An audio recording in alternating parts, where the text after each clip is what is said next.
Hey everybody, welcome back to Tools for Life, and I'm here to talk to you guys about my particular folding knife philosophy. And I think it's going to be a unique one. A lot of people talk about knives. Now, a little bit of background on me. A lot of you may know that I am a cybersecurity consultant, but back in the day, years and years ago, 15 years ago or so, I was super broke. Super broke. And at the time, I also had a knife addiction, like many of you guys. So how did I get around this? There are a lot of knives that I liked, and I didn't have the money to do so. I did have a little bit of money. I had a little bit of tools, and so I made my own knives. So here's one of the knives that I made. I have a few others, and I've got a surprise sheath review that I'm going to be doing when I get all these knives back. There's a guy I know, very well-known guy in the knife world, who makes great custom sheaths. He makes, I mean, my sheaths suck compared to his, and so I put in an order. I got 2 sets of orders, and you know those are going to come out. And I'll show some. Maybe I'll sell 1 or 2 knives. Most of the knives I want to keep for, you know, keep them in the family and stuff like that. I'm not making knives anymore, but I do know all of the dynamics that go into making knives. I have friends that have CNC machining companies, very good friends who have water jet cutting companies that they actually cut the steel. A very good friend of mine has a mid-sized water jet cutting business, and he services military contracts and a lot of other stuff. So I'm fully aware about how all this stuff works. I've made swords, knives, kitchen knives, outdoor knives, hunting knives, all sorts of stuff. When I get those sheets back, I'll show videos of all the different knives that I've made. But today we're going to be talking about my philosophy on folding knives, okay? And my philosophy on that comes from the fact that I actually use these knives. There are some Spydercos here, and in my view, Spydercos, and if you ask the management at Spyderco, they'll basically say, you know, our knives aren't meant to be, quote, abused. They are cutting instruments. And I agree with that. However, I've got people in my family who are, you know, my father-in-law, for example, he's a retired lumberjack, and they basically live off of heating their home with wood. So they have to cut wood every year, and if you have to do a smaller woodwork, a Spyderco isn't going to cut it, because especially something like, let's see what we got here. Which one is this one? This is a Paramilitary 2. Here I got an Endura and a Delica. So yeah, here's an Endura. And I actually don't use the Spydercos exactly for that reason. They're beautiful knives, and the steels are excellent. This is, of course, VG10. There's a lot of videos out there about Spyderco knives. And my main concern with these is that if you put too much pressure here as you push down, over time it can kind of wear and kind of cause some bending and wear right on the lock face. I've seen that on older knives that I've seen, especially older folding knives, you know, from the 70s, 80s. That was a real issue. And Spydercos, they're just great knives, and they're great cutting instruments. So if you don't need like a super heavy duty work, they're a great tool, and they definitely work fantastically. For me, I don't know. I don't know if I could bring myself to use a Spyderco. They're too beautiful and too well made in my view, and that's just my perspective.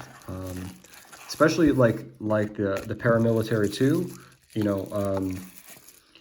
That's an excellent knife. Now the other thing is that I believe there's a Delica over here. Yeah, so it's basically like a smaller Endura. And here's a Tenacious. Here's a Tenacious Blue right here. And you can see here. And I like the Tenacious. I just actually haven't really used it that much. So what I mean by, my folding knife philosophy is that because I'm doing, really, really hard work on wood mainly, is that Spyderco's knives really aren't made for that. I guess the Tenacious is probably stronger than the other two, the Delica and the Endura.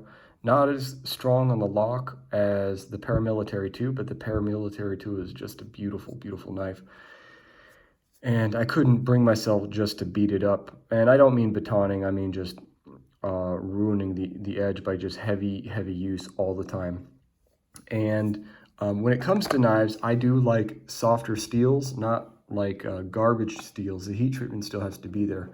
But the AUS 8 steels, like for example, Cold Steel offers, this is actually, this is not the exact knife that I EDC, but I do EDC I think this is the large Voyager or the medium Voyager.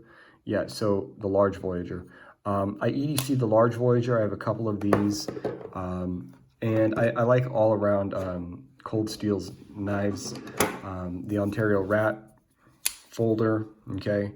And you see it, that's been heavily used to some degree. I mean, I haven't used this one in a while. And the same with the Kershaw folders here. I haven't used these too much. I mean, they're not heavy duty. They're great EDC knives if you're not using them for heavy duty work. But for me, if I find a knife that is